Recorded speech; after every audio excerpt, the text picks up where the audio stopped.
The other thing I've heard a lot lately, and this one is kind of true, which is that there's been a big shrinkage in the book business. There are less people employed.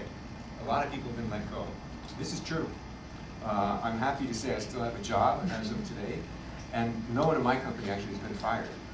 But a lot of the attrition among the editorial staff of companies and other aspects of the company that you read about is simply because of efficiency, because the book business has never been run by people who went to business school.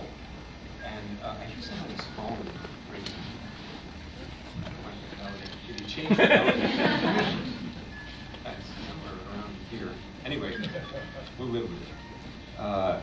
Where was I? Attrition. Yeah. Attrition. I still have a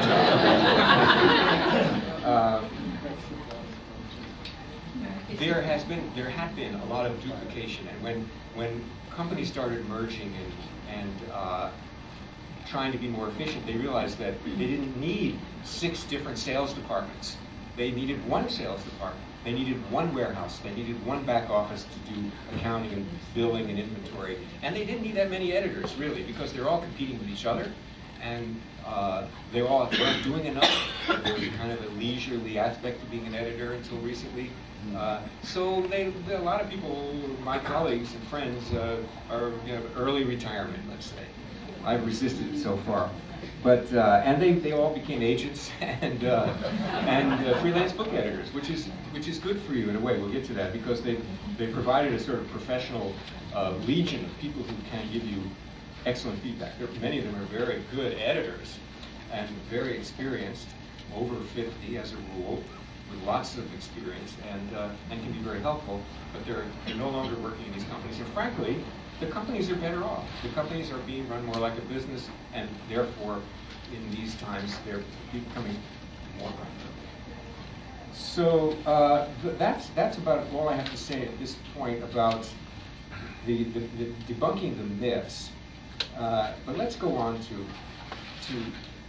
the reality of a book editor such as myself, which is that our profession rises and falls on books we acquire that make money. So it's our job to find books. We really need books. We have 3 seasons a year. It's like my grandfather in the garment business. And the spring, the fall, he had to have a new line, a new design, a new pair of shoes every season. It's like the fashion business, the book business. You can't shrink in capitalism. You have to grow. You have to be profitable, and your stock has to keep going up. And your sales have to keep going up. So it all comes back to the editor, actually, to find those books. So editors really want to find books. I can't tell you how important it is to their livelihood, their job security, their mortgage, and so forth. So every day, editors are looking for books, and they want to find you. They want to find you writers. I'm always looking for writers. I'm really quite keen on it, and yet I think that what's interesting, and also let me say that people have this tremendous urge to write. There is a strong, almost genetic, or I don't know, evolutionary urge to write, to try to make sense of the world, to make sense of our lives, and to talk about it through telling stories and through narrative and through organizing information even, but mostly through stories and narrative. People have a very strong compulsion to read, as I say, and to find meaning, and also to write in order to find meaning, and to organize their feelings and trying to make sense of their lives. So here we have this sort of dichotomy. On the one hand, there are writers who are writing, on the other hand, there are editors who are wanting writers. So what's the big problem? Why are so many writers feel that they'll never get their book published, they'll never penetrate the fortress, get over the moat and into what's largely a community of buildings and offices in New York City? It is really, we're out here, but there's very little out here. There's a little in Boston, but it's mostly New York. I mean, that's still the way it is. So how can we break into the book business? Well, that's what I'd like to address now. Assuming that we are hardwired, that we want to write, and that the editors are looking for us, why is it not easier to get published? Okay. First of all, as a person who's worked with writers and loves reading, I want to say that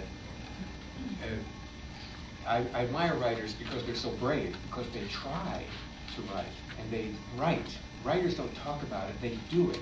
You know, that's another criteria. Catch that for yourself. If you're not writing, you're not a writer. How many people have you met say, I've got this great idea, and they've got nothing on paper, or they think, I know I could write my story. Wait till you hear my story.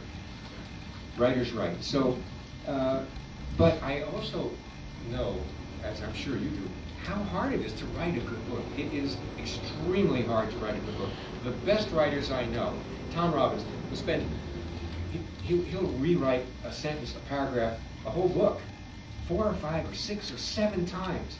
He takes on the average, I've known him for a long time, of 5 or 6 years to write one book. So it's not easy to write a book. And anybody who wants to get rich quick or jump on a bandwagon, forget about it. It's very hard to write a good book. And I have a few rules about how to write a book, okay? Principles, rules. I'm not passing this out because every time I read it, I want to change it and I don't like it anymore.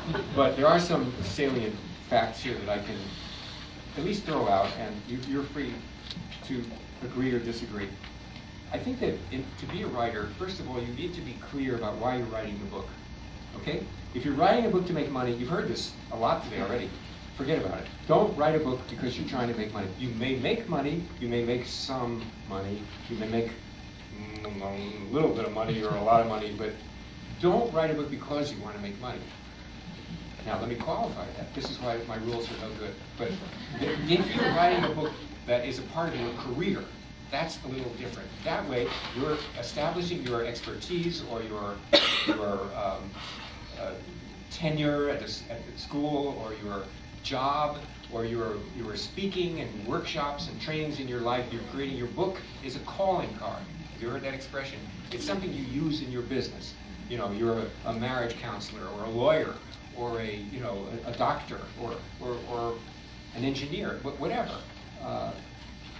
And the book is an integral, important demonstration of your credibility and your expertise and your originality, and something you know that no one else knows, or your experience is really important and valuable. That's a good reason to write a book, and it does help you make money, right? It helps you have a career, so that's good.